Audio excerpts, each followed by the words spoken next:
Bienvenue dans cette nouvelle analyse. Aujourd'hui, on va s'intéresser à quelque chose qui semble, à première vue, totalement universel. Les chiffres. Bonjour. Mais les sources qu'on a explorées cette semaine révèlent un paradoxe assez fascinant. Oui, parce que si les nombres sont universels, la langue qu'on utilise pour en parler, elle ne l'est pas du tout. C'est ça. Dans le monde des affaires, de la tech, cette langue est devenue quasi exclusivement l'anglais. Et notre but, c'est de comprendre cette tension. Exactement. Comment un outil qui devrait connecter tout le monde peut aussi refléter et même renforcer une dynamique de pouvoir. C'est un excellent point de départ. Les documents qu'on a lus présentent vraiment un tableau à double facette. Absolument. D'un côté, maîtriser les chiffres en anglais, c'est une clé. Ça ouvre des portes, ça facilite la collaboration internationale. Et de l'autre, Et de l'autre, cette nécessité soulève des questions assez profondes sur l'équité, sur la culture, et sur la manière dont une seule langue finit par modeler notre vision du monde économique. alors, commençons peut-être par le côté pratique, parce que c'est le plus évident. Oui, Dans le monde pro, parler le langage des chiffres en anglais, ce n'est pas juste une compétence en plus sur un CV.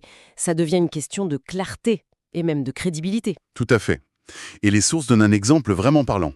Ah oui, ah, La confusion historique entre le mot billion, en anglais américain, qui veut dire 1 milliard, et le billion européen traditionnel, qui lui valait 1000 milliards. ah oui, la différence est énorme. Dans la finance mondiale, une ambiguïté pareille, ce n'est juste pas possible. Du coup, le standard américain s'est imposé. Norme anglophone. D'accord. Donc là, on parle d'une standardisation qui évite le chaos. Ça a l'air d'être un argument purement logique, presque un progrès. Hmm.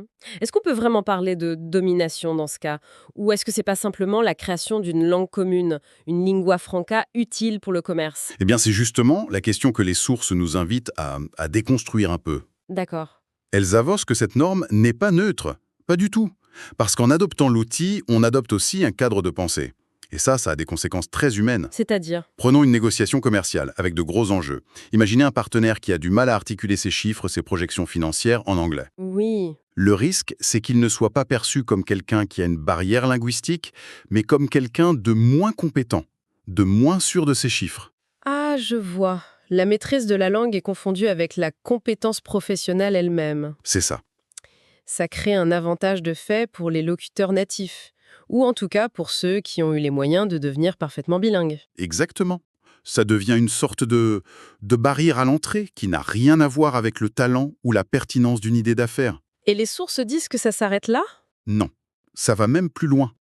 Cette situation peut marginaliser des modèles économiques entiers ou des approches culturelles différentes. Simplement parce qu'elles ne sont pas formulées dans la langue dominante de la finance? C'est ça. Et là, on ne parle plus seulement d'un individu qui a des difficultés, mais d'un système de pensée tout entier qui est mis de côté. C'est fascinant de voir comment un sujet aussi simple en apparence, les chiffres, nous amène à des questions aussi complexes sur les préjugés, les structures de pouvoir. Absolument. On est très loin de l'idée de juste savoir demander un prix quand on est en voyage. Et c'est là qu'on touche à l'enjeu identitaire que l'un des textes soulève. Quand la validation professionnelle, intellectuelle, passe systématiquement par la maîtrise d'une autre langue. Oui. Ça peut créer un sentiment d'infériorité culturelle ou l'impression que sa propre langue est moins apte pour les choses sérieuses, pour les affaires. C'est subtil, mais c'est très puissant. Alors, pour essayer de synthétiser, d'un côté, maîtriser la langue des chiffres en anglais est un outil pragmatique, puissant, presque indispensable pour naviguer dans l'économie mondiale. Oui, on ne peut pas le nier.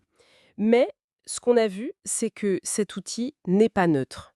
Il s'inscrit dans une structure qui favorise un certain mode de pensée et peut, même involontairement, créer de l'exclusion. C'est une excellente synthèse.